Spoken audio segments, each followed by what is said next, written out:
Hello, good day. I am Julian Berador, and I'm going to tackle about monitor model theory by Stephen Krashen.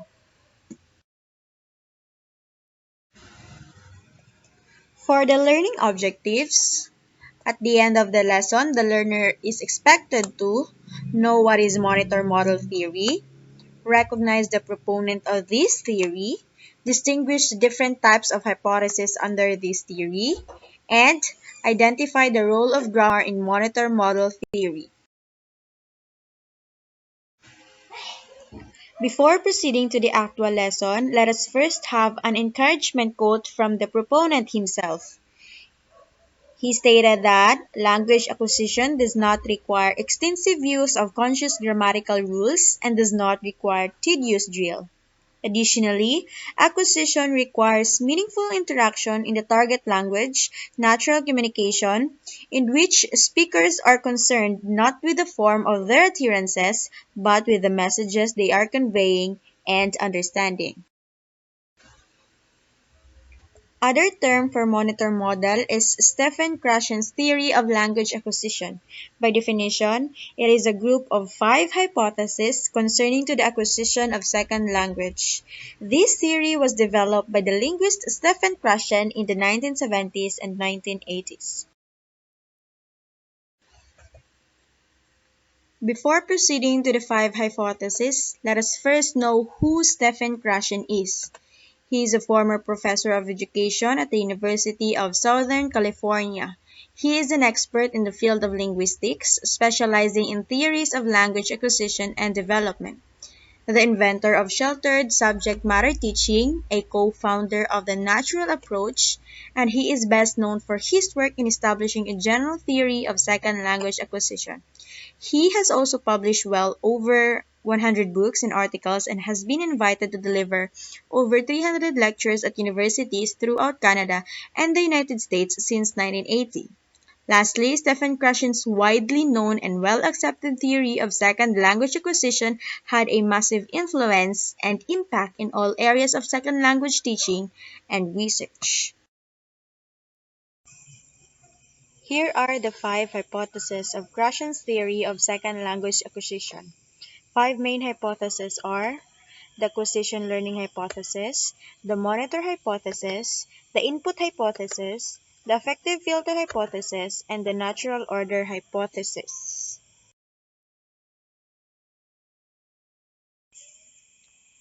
The primary hypothesis is the acquisition learning hypothesis. It is considered as the most fundamental of the five hypotheses and the most widely known among language teachers and linguists. There are two independent systems of foreign language performance, the acquired system and the learned system. Acquired system or acquisition means learning something by your own. As per definition, it is a product of a subconscious process. So basically, it is a process of acquiring knowledge without knowing or being aware of it. It requires meaningful interaction in the target language, natural communication, in which speakers are concentrated not in the form of their utterances, but the communicative act. It focuses more on the action of the communication that is being done rather than how an utterance is being formed. So it's more on the natural than the formal instruction.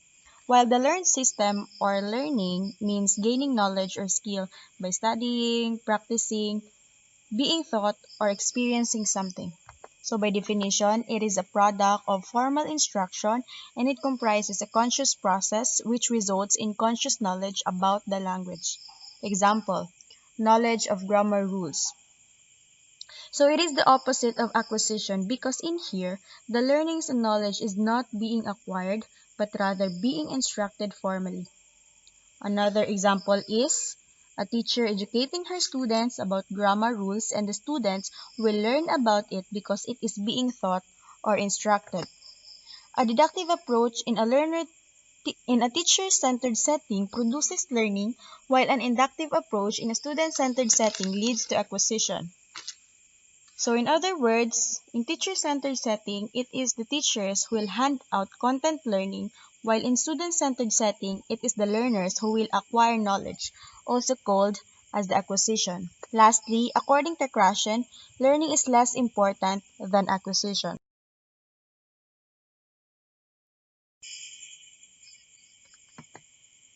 The monitor hypothesis. This explains the relationship between acquisition and learning and defines the effect learning to the acquisition.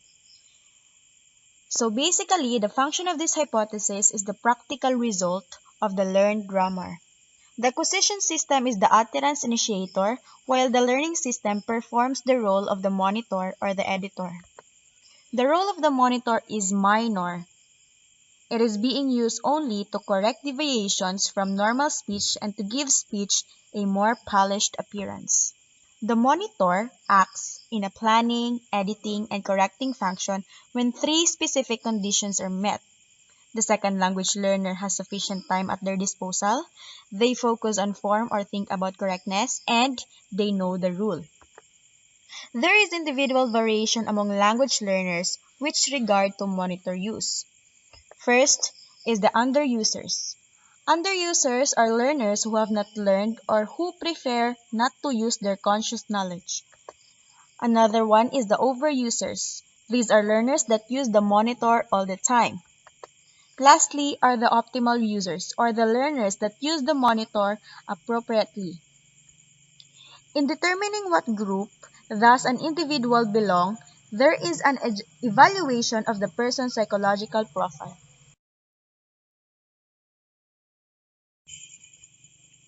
The input hypothesis. This attempts to explain how the learner acquires a second language, how second language acquisition takes place. So it is more on how a certain knowledge or learning about second language is acquired or placed in the person's mind. The learner improves and progresses along the natural order when he or she receives second language input that is one step beyond his or her current stage of linguistic competence. If the learner's knowledge about second language is currently at level 1, he can learn level 2 if he receives the input of second language. If not, then there is none. Also, this process is done along a natural order. For example, if a learner is a stage I, then acquisition takes place when he or she is exposed to comprehensible input that belongs to level I plus 1. Additionally, comprehensible input takes large part in the input hypothesis.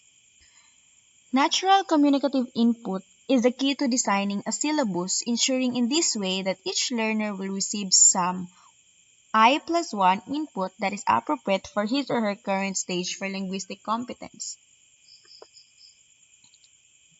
Remember, input hypothesis is only concerned with acquisition, not learning. Why?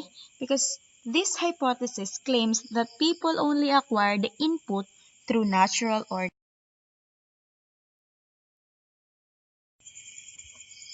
Affective filter hypothesis. A number of affective variables play a facilitative but non-causal role in second language acquisition. So there are composed variables in affective filter hypothesis, and their role is only to facilitate second language acquisition.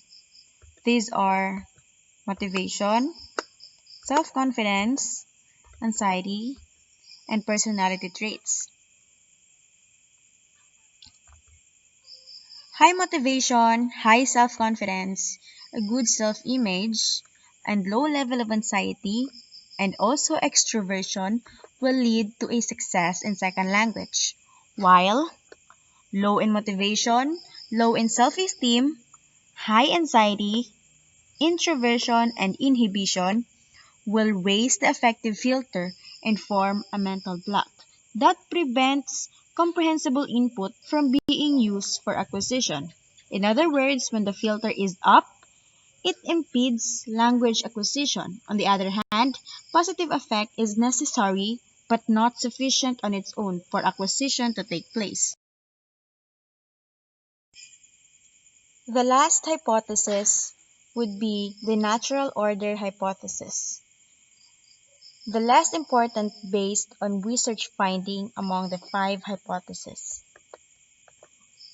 It suggested that the acquisition of grammatical structure follows a natural order which is predictable. Yes, it is predictable, but it does not mean that natural order will make its effect on learners at the same time because some grammatical structures tend to be acquired early while others late. It depends on the learner's age, background, and conditions of exposure. The implication of the natural order hypothesis is not that a language program's syllabus should be based on the order found in the studies. In fact, he rejects grammatical sequencing when the goal is language acquisition. The role of grammar in Krashen's view.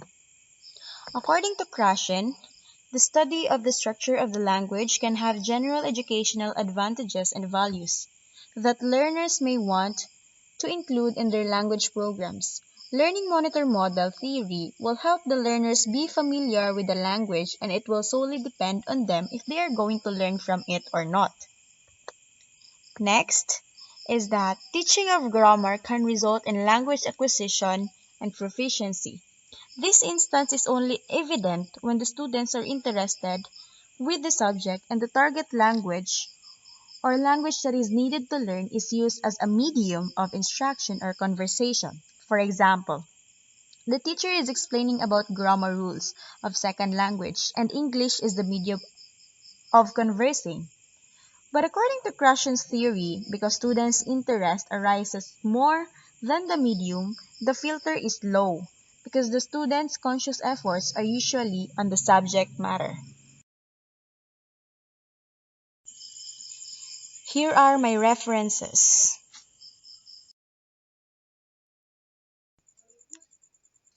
Thank you so much.